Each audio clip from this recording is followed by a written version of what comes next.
Hello, I'm back. So we're going to go through the what of Instagram, which is a guide to what content to post to Instagram. So basically, Instagram is where people can check out your brand, your blog in a visual way. So they're seeing all the pictures that you post. They can read your captions that are shorter than the blog, kind of get a feel of what you're doing. Look at those stories and Instagram highlights. So it's a welcome, it's a handshake, it's a hello, this is who I am. And so like we talked about with brand consistency, all of the content needs to be consistent. So with what to post, and you're going to obviously be posting about the blog and promoting that, about the book, promoting that, about the podcast, promoting that, about the classes, promoting those classes. But Instagram should also have a personal touch to it where people are getting to know not just what Elizabeth Smith is doing, but who Elizabeth Smith is. And so with that though, you don't want to confuse them. You want your followers to feel like they are getting a consistent, you're going to hear me say consistent a lot, consistent when they look at your page. And so an easy way to do that is writing down 5 things that you want to share with your audience consistently. So that can be, I wrote down examples: family, cooking, books I'd recommend, Pilates, home decor. Now, you don't have to stick to just these 5. If something like amazing happens and you want to share about it, cool. Though people are going to want to get to know you, and if you had a friend and every single time you saw that friend, you tried to follow up with them about what has been going on in their life, and they go off on these tangents about things and nothing is consistent, and you don't really understand what's going on in their life. They seem like a different person every time you see them. You're going to be confused and not so comfortable with them and maybe detach yourself with them. Same thing with Instagram. And because you're only posting every few days and because people aren't getting to know you face to face, but it's online, it needs to be even more focused, even more you know what you're going to talk about. So that's why you have those 5. So definitely think about those. Below that, we have the basic just marketing, social media marketing, what it's all about. So we talk about here, there's followers to friends, to customers, to brand ambassadors. Underneath here, I've written out a little bit of what that means. I'm going to talk about it now. So you want people to come to your profile and follow you. Then through what you post, they want to get to know you through what you're posting to the point where they even feel like you're friends, like they know you personally. From there, once they feel like they know you personally, they're going to have so much of an easier time buying whatever you're selling, whether it's the book or ads on the podcast or your classes, merchandise, whatever you want to sell, because they think that you're friends. They get you. They understand you. They want to buy your products. And then once they have those products, once they're a customer, becoming a brand ambassador, so that they're telling other people. And you know what, brand ambassador and customer can go the other way around. So you could just have people being like, oh my goodness, you need to read this. You need to read this free blog. You know, it's all good. So basically, we want to try and get people to do the marketing, whatever, for us. We want to post really good content, and we want to be advertising ourselves in a way that makes them want to go out to other people and say, hey, what these people are doing is awesome. You need to follow it. You need to listen to Elizabeth Smith. So that is the whole thing. That's what we want to do. So moving on to captions, how we're going to do that. We're going to convert people from followers to wanting to advocate for us. A huge way to do that is captions. And so captions get the conversation started. And I have 5 points down here of the best practices in captions. So number 1, have the author's voice come out loud and clear. Don't let the audience know that Elizabeth isn't the one posting. So whatever's posted on Facebook, the blog, the book, it should all be the same consistent voice, which is Elizabeth's voice. So a super serious post with no life to it is probably not something Elizabeth is going to post. So just keeping that in mind. Number 2, the main goal of captions is to create a connection. Yeah, so going back to making sure your followers feel like they're your friends and they're getting to know you. Number 3, tell a story, not exhaustively. This is not the blog. It doesn't need to be, a second blog post every time you're on Instagram, but it needs to engage the audience in each post by inviting them to connect with your stories. I have an example of a caption that you could write out below. I highly suggest that you read that, think about that, what you do and you don't like about that caption. Number 4, only talk about the products, blogs, book every few pictures so the audience feels they are getting a healthy serving of getting to know the blogger and the products.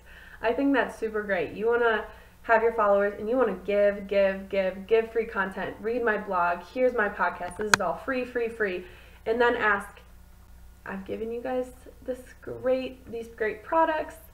I love that you're so loyal and you're following along. You can dig deeper into what we're doing over here at Teachable Moments by buying my book. And you've already given them so much free content that they're more willing to buy. Yeah. Number 5, end each post with a question or an invite. So I have examples here of questions. So I'd love you to dive into this topic more with me by checking out the blog post in my bio. So you're inviting them to check out your blog post. Here's a question. What are your thoughts on this topic? How has God shown up like this in your life recently? So this is inviting them to engage in your post through a comment, which, like we talked about, engagement rate is important. And then the third ending of a caption could be, what a fun week I've had with my family. What have you been doing lately with your family time? So again, engaging them, asking them questions, making them feel like you're having a conversation, like your friends. So, third page, what apps to use to create content? So Canva, I've put in this email, and I've attached a quote that I designed through Canva with one of Elizabeth's quotes. You can use that at any point. Hootsuite plans out the posts, gives analytics, gives suggestions for algorithms. Love Hootsuite. Great.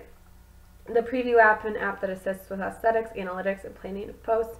Hootsuite and the Preview app are similar. They basically do the same thing. Skillshare, they have courses on how to make good pictures, algorithms, and social media. So basically online courses on how to improve social media they have on there. They have it for a million different things, though I found it really beneficial to take some of their social media classes. And then lastly, HubSpot. It's not necessarily an app, but they do have a free social media certification that I highly recommend. Okay, going down from there, we have hashtags.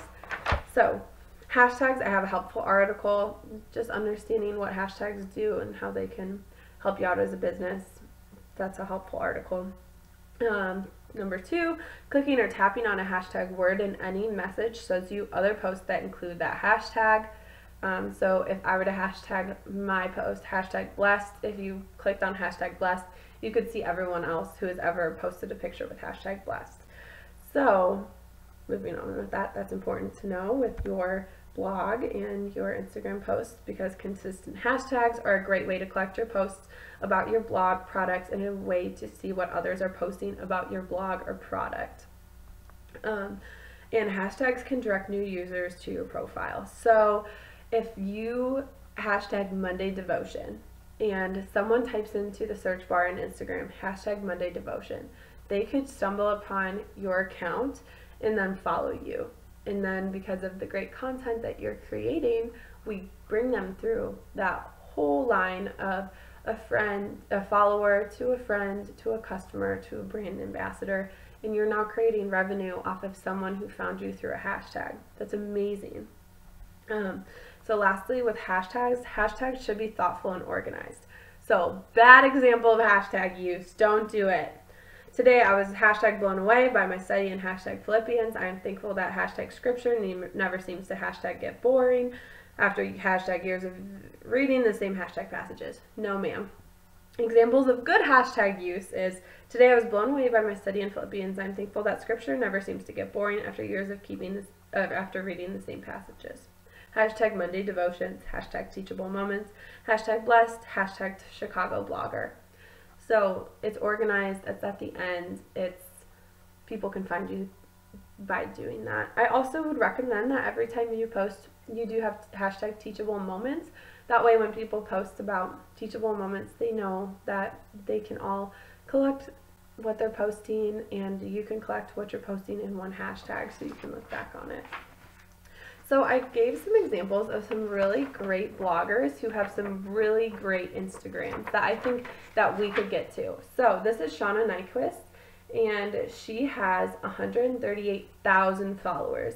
And I have no doubt we could get to that. And she has a great online presence. So you can see kind of what we've talked about with her content. It's a consistent brand. She has the same style. She has the same colors. You can see here she's an author, so she's given little blurbs of what she's trying to talk about. Her Instagram bio, it tells you who she is. Her captions are inviting, and I feel like I'm having a conversation with her. Definitely something we want to aim toward. I also have Lisa Turkhurst. She has a consistent brand as well with her colors. It's light, it's airy, it's consistently posting about the same thing with her books and her kids and her housework. It's great. And she has 516,000 followers, which we can get up to for sure. So lastly, I've created a mock Instagram just layout to see what it could look like. We have those blue colors, and we also have the logo on here. We have pictures of Elizabeth so people can easily see who she is when they log on. They don't have to guess who is Elizabeth Smith. Look at, there's a selfie, there's a picture of her you know. We have some graphic design on here, just something I found off of Pinterest. And that is light and airy. It has those white and black colors that are part of the brand. There's also pictures of her personal life, so it's of her traveling and going on her morning run and with her husband and then with her kids. So all consistent, all the same color. People know what to expect. So that is the what of Instagram. If you have any questions, please let me know, and I'm happy to help with whatever I can moving forward. Thanks so much.